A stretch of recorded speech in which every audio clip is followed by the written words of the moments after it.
by undertaking a token strike to oppose the merger and consolidations of Indian banks, ban entry of foreign players in the banking sector, and also for a raise in pension. It goes without saying that the services of foreign players are far superior than the services provided by the employees of the nationalized banks. If at all citizens of this country have facilities like automated teller machines, it is because of entry of foreign banks. Then these foreign banks have 8 a.m. to 8 p.m. banking services, which is very convenient to the working class. The employees of nationalized banks want 9 a.m. to 5 p.m. working hours, otherwise they demand overtime. The employees of foreign banks have restricted holidays, unlike employees of nationalized who demand and avail each and every government holiday and if denied undertake a strike. Then comes the issue of public relation, and the employees of nationalized banks are far below the mark and found wanting. Last week's token strike itself was scheduled in such a manner that while the bank employees would get 3 consecutive days of rest, their own clients were made to face hardships. Over and above, one of their demands is a raise in pension. The long-awaited dream of freedom fighters became a reality last week with the installation of life-size statue of Dr. Ram Manohar Lohia at Lohia Maidan in Margaon. It is from this very spot that he had given a clarion call to Goans to join hands to drive away Portuguese from this land. And if at all it is finally installed, the credit should go to the colleagues of Dr. Ram Manohar Lohia for their perseverance in struggling with successive governments to have the statue installed. And mind you, they are nowhere near their prime age, but they persisted, prevailed and got it done.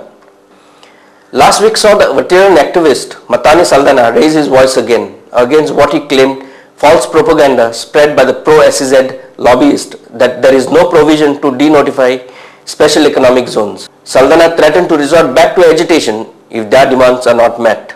And last week, with main hindrance against Mopa Airport in the Congress dragnet once again, the government did not lose any time in giving its clearance for the construction of an international airport at Mopa. When there was resentment and opposition to the project 2 years back, 6-member committee was constituted by the Prime Minister to study all the aspects relating to the construction of a new international airport at Mopa.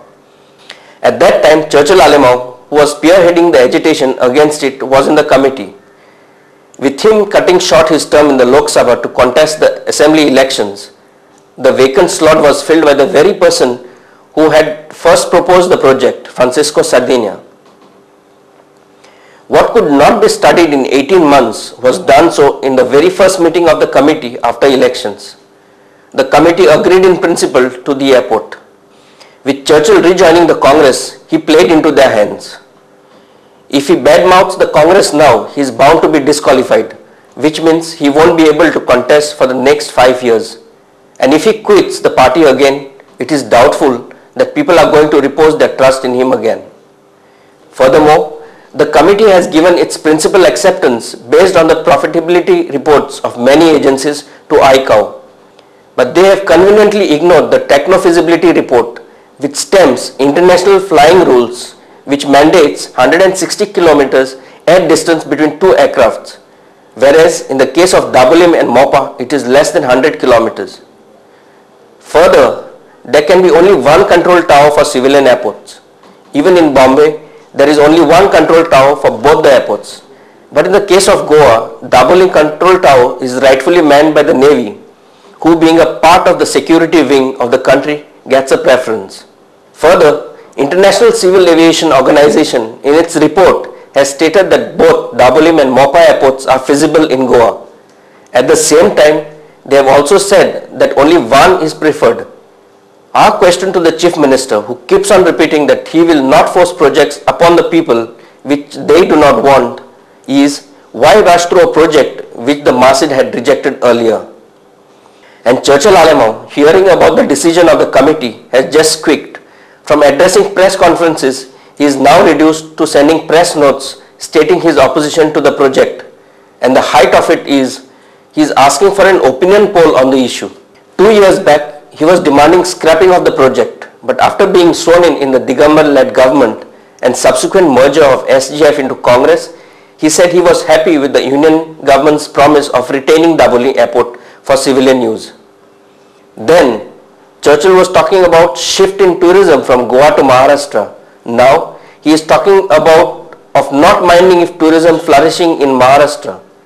Mr. Alemão, what about the 5,000 families of tourist taxi operators who you said survive on the business and most of whom have cast the ballot for you? What will be their fate now? At this moment, have you got the courage enough to resign from the cabinet and stand up to the Congress to oppose the project? And where is Dr. Wilfred Mishkita? Your party is all for the airport. Can you stand up to them? After all said and done, it is the votes or coming to power that matters, not people-oriented issues.